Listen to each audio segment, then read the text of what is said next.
Hello students, welcome to our channel AgriEdit.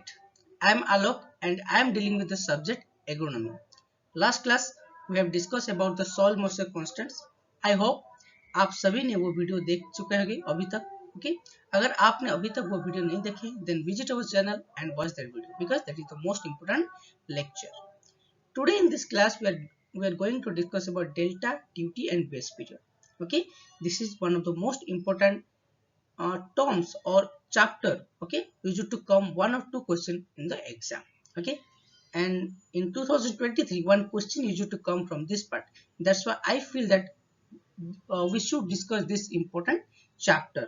Okay, so चलिए शुरू करते हैं हमारा क्लास. अगर आपने अभी तक हमारा चैनल को सब्सक्राइब नहीं किए then please subscribe to our channel and please press the bell icon. चलिए शुरू करते हैं आज का class. Okay, so before going to the chapter duty, base period and delta, let's discuss some two important terminology, that is gross command area and cultivable or cultivable command area. So you should to come across these two terminology while reading the irrigation. Okay, so चलिए discuss कर लेते हैं ये होता क्या है. ठीक है, तो जो ग्रोस कमांड एरिया होता है, ओके, जो ग्रोस कमांड एरिया होता है, ओके, वो क्या होता है. ओके, सो एक प्रोजेक्ट है हमारा, ओके, एक इरिगेशन प्रोजेक्ट है. तो वो इरिगेशन प्रोजेक्ट के अंडर कितना एरिया है जो कि हम इरिगेट करने वाले हैं. ओके, इरिगेट करने वाले हैं और the potential of that project, okay, to irrigate to that area. Okay, so उसको हम बोलेंगे ग्रोस कमांड एरिया. यहाँ पे क्या होगा, यहाँ पे कल्चर मतलब जो फील्ड है वहां पे जो कल्टीवेट हो रहा है वो भी आएगा, और जहां पे मतलब फैलो है वहां पे कुछ क्रॉप नहीं किया जाता है और कुछ बिल्डिंग से ब्लॉक से वो सभी आ जाएगा. Okay, so it is the total area bounded with in the irrigation boundary. Okay, एक प्रोजेक्ट का एक इरिगेशन बाउंड्री है, जितना भी एरिया है वो सब यहाँ पे आ जाएगा, which can be economically irrigated without considering the limitation of the quantity of available water.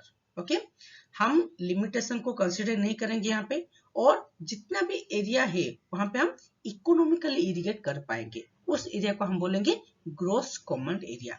Okay, gross मतलब क्या, net plus whatever the unavailable.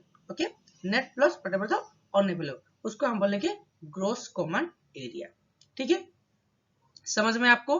तो it is a total area bounded with in the irrigation boundary of A project. मतलब यहाँ पे cultivable area भी आएगा plus non cultivated area भी आएगा, उसको हम बोलेंगे gross command area. Then what is cultivable command area. So it is the part of GCA. Okay, it is the part of GCA in which cultivation is possible. Okay, and for example एक hectare area है हमारा GCA. ठीक है, वहां पे किस area है, okay, जहां पे कल्टीवेशन हो रहा है, और बाकी फैलो लैंड से, बिल्डिंग से, ब्लॉक से, ओके, ये सारा एरिया यहाँ पे हमारे जो सीसीए में नहीं आएगा. Okay, will be exclude those areas. Okay, only we will include those area really practicing the agriculture, और वहां पे मतलब सच में वहां पे कल्टीवेशन हो रहा है, उसी एरिया को हम लेंगे कल्टीवेबल कॉमन एरिया. तो इसको आधार करके हमारा 3 क्लासिफिकेशन हुआ है प्रोजेक्ट का. Okay, one is major irrigation project, one is medium and next is minor irrigation project.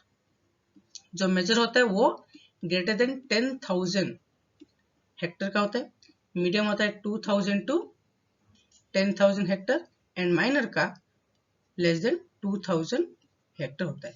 ये भी कभी कभी एग्जाम में पूछा जाता है, इसलिए आपको ये याद रखना है. ठीक है, आगे बढ़ते हैं.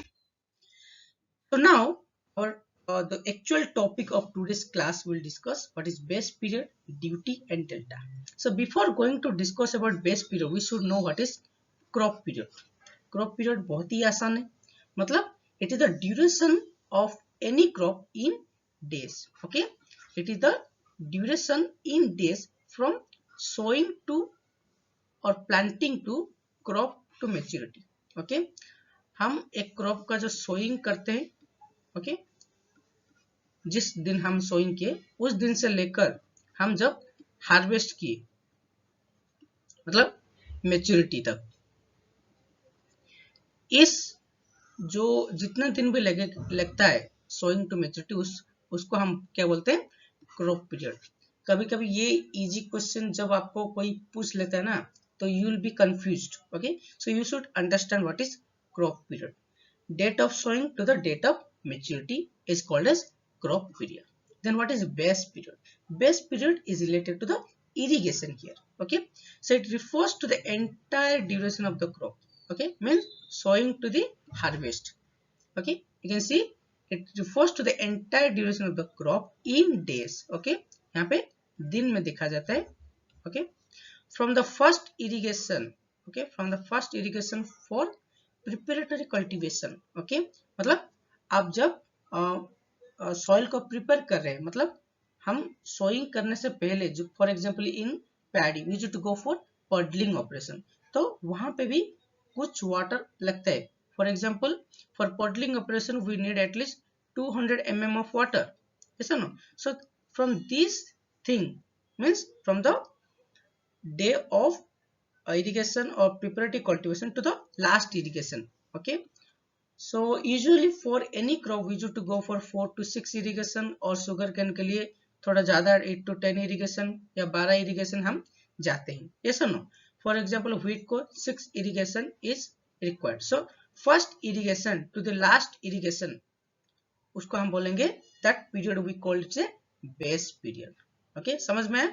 So it refers to the entire duration of the crop in days from the first irrigation for preparatory cultivation to the last irrigation. उसको हम बोलेंगे base period and it is denoted as letter B. Okay, you should remove this. It is denoted as letter B.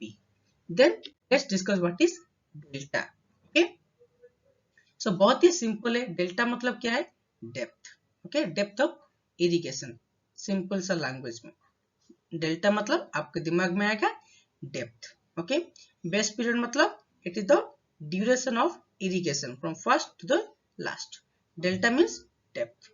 So it is the total depth of water. It is the total depth of water required by a crop during its duration in the field denoted by the symbol delta. Okay, so it is the total depth. मतलब एक field है और यहाँ पे हम crop हो गए rice for example. ठीक है, तो इसका जो entire duration of the crop है, फॉर एग्जांपल 120 डेज इसका ड्यूरेशन हो, और उसको मेच्योर होने के लिए टोटल डेप्थ ऑफ वाटर लगा 80 cm फॉर एग्जांपल. ओके, तो this 80 cm is called the delta of that crop. Okay, so कितना डेप्थ ऑफ वाटर एक क्रॉप को लगता है to from the sowing to the maturity is called the delta. सबको समझ में है? So it is the total depth of water utilized और required by the crop for from sowing to the maturity is called the delta.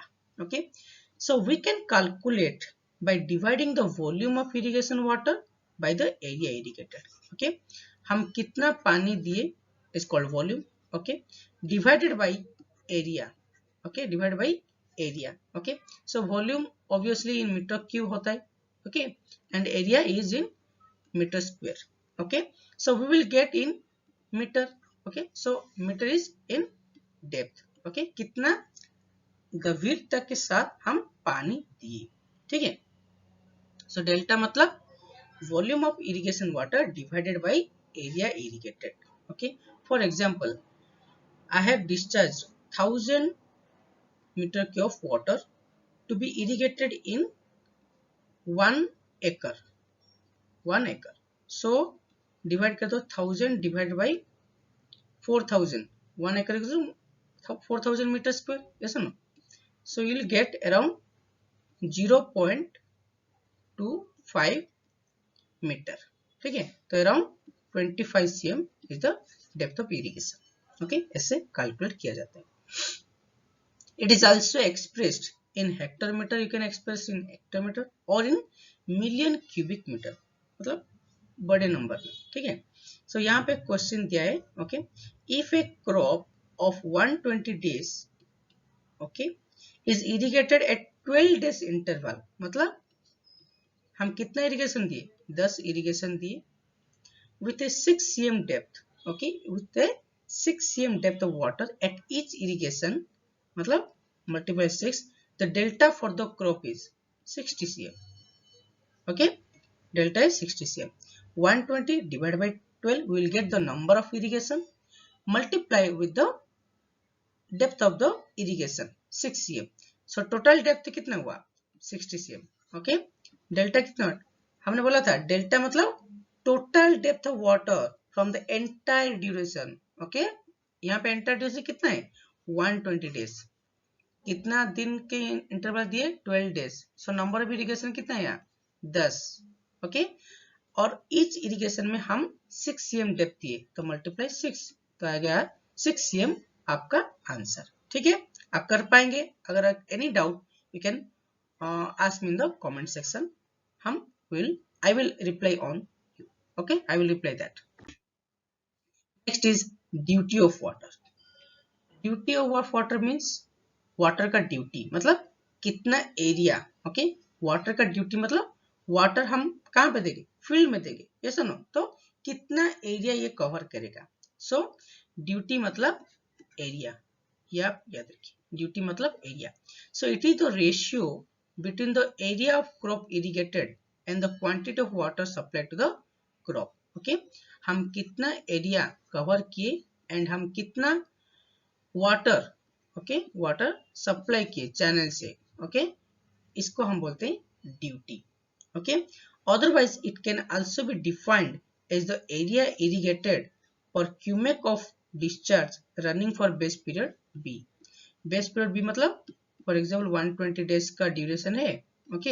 हमने 1 metre cube water discharge किए, मतलब 1000 litre water discharge किए, okay. और ये for example 1 hectare land cover किया, okay. तो हमारा जो ड्यूटी कितना आया, 1 Hector, okay. For example I am supplying 2 cumec of water and it irrigated 6 Hector of land, okay. So what is my duty, my duty is 3 hectare, my duty is 3 hectare, 6 by 2, okay. I will get 3 hectare, okay. See, you have to convert to 1 cubic only, not 2 3 cubic, जितना भी दो, आपको duty पूछेगा तो आपको 1 cubic में convert करना है, because you see it can also be defined as the area irrigated per cubic of discharge running for base period B, okay. For example, 3 cubic of water has been irrigated and supplied and it irrigated 9 hectare of land. So what is my duty, 3 hectare, my duty is 3 hectare, okay. And it is usually represented by the letter D, okay. base period का B, delta का, delta जो symbol होता है, and duty का symbol होता है D, okay. अब हम समझेंगे कि रिलेशन क्या है duty and delta and base period में, okay. So relationship between duty and delta, okay. So मान लेते हैं कि एक क्रॉप है जिसका बेस पीरियड बी है, जिसका बेस पीरियड बी डेज है, एंड हमने क्या किया, 1 क्यूमेक वाटर सप्लाई किया फॉर बी डेज, ओके. हमने क्या किया, 1 क्यूमेक वाटर सप्लाई किया for be days. So what will be the volume, so volume कितना आएगा, 1 क्यूमेक वाटर सप्लाई किए कितने दिन के लिए, एक दिन के लिए. सो एक दिन मतलब 60 × 60 × 24 फॉर बी डेज, ओके. तो आ गया हमारा 86,400 बी मीटर क्यूब, ये हमारा आ गया वॉल्यूम, ओके. याद रखना, okay. So by definition, duty का जो डेफिनेशन वो क्या बोलते हैं, 1 क्यूबिक मीटर और 1 cumec will be supply for B days will be measure D hectare of land, yes or no. So ये जो पानी है हम सप्लाई के, ये कितना एरिया को मेजर करेगा, D hectare of land, yes or no. Therefore the quantity of water V measure D hectare of land, और 1 हेक्टर मतलब कितना है, 10,000 metre square, 10,000 metre square D area, okay. So depth कितना आएगा, हमने बोला था डेप्थ मतलब वॉल्यूम बाय एरिया, ये रहा हमारा वॉल्यूम, ये रहा हमारा एरिया, ओके. सो डिवाइड कर दो. So 86,400 B divide by 10,000 D. So we'll get 8.64 into B divided by D meter. Okay, it is in meter. अगर आपको एग्जाम में मीटर में पूछा गया तो 8.64 into B divide by D. B मतलब बेस पीरियड, डी मतलब ड्यूटी. सो ये जो हम टोटल डेप्थ निकाले वो क्या है? डेल्टा है. वो एक्चुअल में क्या है? डेल्टा है. So delta is equal to 8.64 into base period divide by duty, और duty is equal to 8.64 into base period divide by delta. ये भी हम कर सकते हैं. अगर आपको सीएम में पूछा जाए तो ये क्या होगा? 864 into base period divide by duty in CM. Okay, और ये वाला क्वेश्चन जो ना, ये वाला क्वेश्चन आया था 2023 जेआरएफ में. ओके, ये वाला क्वेश्चन आया था इस बार. ओके, तो नेक्स्ट ईयर भी यहाँ से क्वेश्चन आ सकता है, ऐसा no. So you should remember this. अगर मीटर में पूछा 8.64 इंटू बी बाई डी, अगर सीएम में पूछा तो 864 into B divide by D होगा. ठीक है, यहाँ पे आपके लिए एक सवाल है. You have to give the answer in the comment section. तो duty for a crop of 90 days base period is 1000 hectare cubic, then its delta is. Okay, delta यहाँ पे पूछा गया है. ओके, आपको फॉर्मूला पता है. ओके, 864 बी बाई डी आप करेंगे तो इसका आंसर आ जाएगा, और आपको इसका आंसर कमेंट सेक्शन में लिखना है. Okay, thank you guys, thanks for time, और वीडियो को पूरा देखने के लिए बहुत बहुत शुक्रिया आपका. अगर आपने अभी तक हमारे चैनल को सब्सक्राइब नहीं किया, then please subscribe to our channel and press the bell icon for our notification. अगर आप एग्रोनॉमी जेआरएफ क्लास करना चाहते हैं, then you can contact us. Okay, you can contact this number. Okay, so that we will communicate to you for the registration to the class. Okay, thank you guys. आप please आपका ख्याल रखें और आने वाले क्लास में आके attend कीजिए. Thank you guys.